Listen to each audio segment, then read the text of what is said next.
When Thomas came, as you were saying, he's like he came over there and he was like had to. I think Thomas was speaking a certain language, and his culture was like different. And then Indian people that were living over there in that landmass, either it be Jewish who have adapted to Indian culture, or the Malabar area, they had a different culture. So when Thomas arrived, and there were a lot of native cultures in India that was happening, right? And how did these culture receive the teachings of Saint Thomas? And like when he was like teaching, or it could be language, or it could be culture, or how did they receive it? And how did they Jesus was understood within the context of India? Yes. Jesus as a figure. Yes. Yeah. Yeah, that's an interesting question, because as I already told you earlier, this period is called the period of obscurity. It's obscure because we don't have a direct source to tell us what happened about the ministry. We only have information that is written about 180 AD and afterwards, so which is roughly about 130 years after the time of the Apostle Thomas, and so it's called the period of obscurity because we don't know exactly what happened.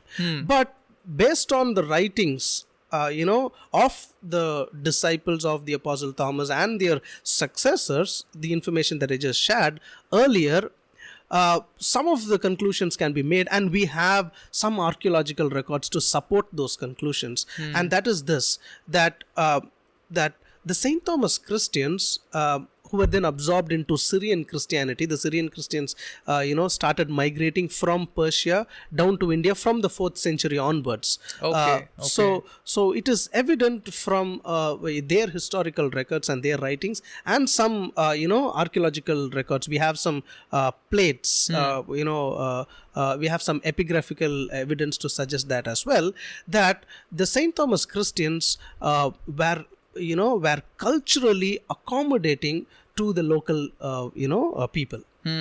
So they had, Christianity was looked at as a religion, not anti-culture or anti-local culture or something like that. Okay. So a lot of the local practices were assimilated by the Christians. So you could not differentiate in practice between a Christian and a local, non-Christian. Okay, and so Christians were looked at as as people of the highest in the caste system. So they were looked at as people who are equal, or sometimes equal to the Nambudris themselves, if not the Nambudris, at least the Nayars of the Malabar region. For many reasons. Number one is they had better technology because they come from, the West. They had, better ways of doing agriculture, and they had, when I say better, it is to say that they had innovative ways. You mean the Syrian people? The Syrian Christians, They were more used to, having different technologies, and they're bringing in of their technology into agriculture, farming, building waterways, building houses. They were all helpful to the local Indians, and so the local Indians considered these people to be of higher castes. So because caste was something that is predominant in the native language. Okay. And even the Syrian Christians, who we call the Indian Christians, that is the Thomas Christians, were considered to be people of the higher caste, equal to the Nambudris, if not the Nambudris, at least the Nayars. Okay, and this evidence for this can be seen in the Christian community of the Syrian Christians or the Thomas Christians itself, because even within Syrian Christianity there were two categories. One was considered to be superior and the other was considered to be inferior. The superior people were called the Southists and the inferior people were called the Northists. This is the influence of the local caste system upon Christianity. This is the first I'm hearing about. And so it's interesting to note that the Southists are people, the Syrian Christians who intermarry, who marry themselves within their own community, who don't marry the local Indians.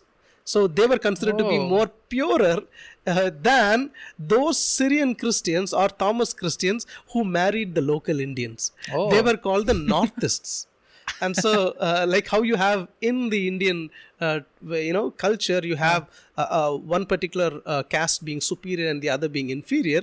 The Syrian Christians adopted the Indian, cultural practice of the caste system. Oh. And if you look at a lot of religious practices like giving prasadam, were practiced in the churches, and you have these Syrian Christians doing not exactly the Homer sacrifice, but using lights, candles, absorbing a lot of Indian cultural and religious practices into them. But the caste itself was like because in Christianity there's like we don't do something as caste, or because like God is like God. Jesus died for everybody and he rose from the dead for everybody, and there's salvation for everybody. Is like exactly.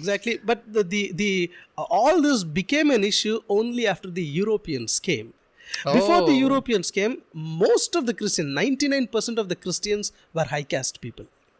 Oh, okay. So it is like if you are a Christian, it was associated with the high with caste. a high caste. So you either it was the Christianity itself was divided, was mingled with the caste system that was in the local. Yeah. So both with the Syrian Christians and the Thomas Christians, most of them were people of the higher castes. Oh. And so if you're considered to be people of the higher caste, you don't mingle with the people of the lower caste. And so these Christians, they looked at the caste system as something which is cultural and not religious. That's the distinction that they made. And the Europeans, when they came, even the Europeans, I think we can even talk about this later. Even with the coming of the Europeans, the earlier Europeans who come from a magisterial Protestant denomination looked at caste as though it is cultural and not religious. The later Christian missionaries of the 19th century, they looked at the caste system and they said, no, it is not cultural, it is religious. You cannot take you cannot take caste out of the Indian religion, so to speak. So either you have to reject that religion, in becoming a Christian, you have to reject the caste system. There are no two ways about it. Christianity has got nothing to do with the caste system. But the earlier Christian missionaries, the European missionaries, and the Syrian and Thomas Christians, they looked at the caste system as something cultural. And social. And there is nothing religious about it. And so they, like layers of sand, they just accommodated or assimilated themselves into the caste, and most of them were people of the higher caste. And so the higher caste people don't mingle with the lower caste communities, and so they thought this higher caste doesn't mingle with the lower caste as a cultural thing, and a social thing, not as a religious thing. And so the Apostle Thomas, all these families that I said in the Malabar region who trace their priesthood all the way back to Saint Thomas, all of them are either Nambudris or equivalent to Nambudris. They are all people of the higher castes. Oh, yeah.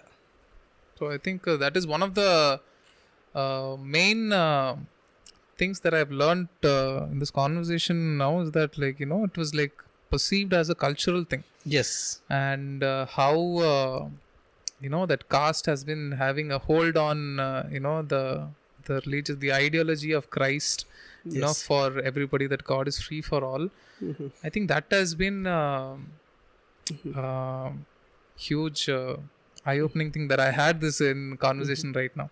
But it makes sense logically if we see what is the situation right now even in Kerala. I don't want to point out any specific areas, but when we see the geography, where caste has taken a hold on, I think it is makes a lot of sense with what you said, and the ideology, the history that you have presented right now. It kind of makes more logical sense in that way.